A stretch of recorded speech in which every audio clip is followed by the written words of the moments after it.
Doctor, મને પેટમાં દુખાવો નથી કે અન્ય કોઈ લક્ષણો નથી. મેં તો રૂટીન ચેકઅપ માટે રિપોર્ટ કરાવ્યા હતા. તો મારા રિપોર્ટમાં આ ફેટી લીવર આવ્યું છે, એ શું છે?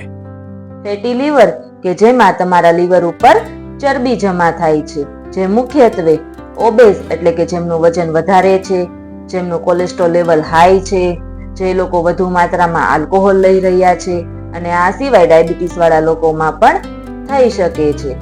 ફેટી લીવરના શરૂઆતના સ્ટેજમાં એટલે કે ગ્રેડ 1 અને ગ્રેડ 2 માં કોઈ પણ પ્રકારના લક્ષણો દેખાતા નથી, તેથી જ તેને સાયલેન્ટ ડિઝીઝ પણ કહી શકાય છે.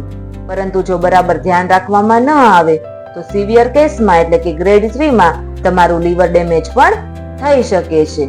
તો આ લીવર ડેમેજ થી બચવા માટે નિયમિત કસરતો કરો, વજનને કંટ્રોલમાં રાખો, ડાયાબિટીસ અને કોલેસ્ટ્રોલ લેવલને પણ કંટ્રોલમાં રાખો, બહારનું જંક ફૂડ, શુગર અને કોલ્ડ ડ્રિંક્સ બને તેટલું ઓછું કરો અને સંતુલિત આહાર લો. તો આ રીતે જો બરાબર ધ્યાન રાખવામાં આવે તો ફેટી લીવરને ઘણી હદ સુધી રિવર્સ કે કંટ્રોલ કરી શકાય છે. જય શ્રી કૃષ્ણ.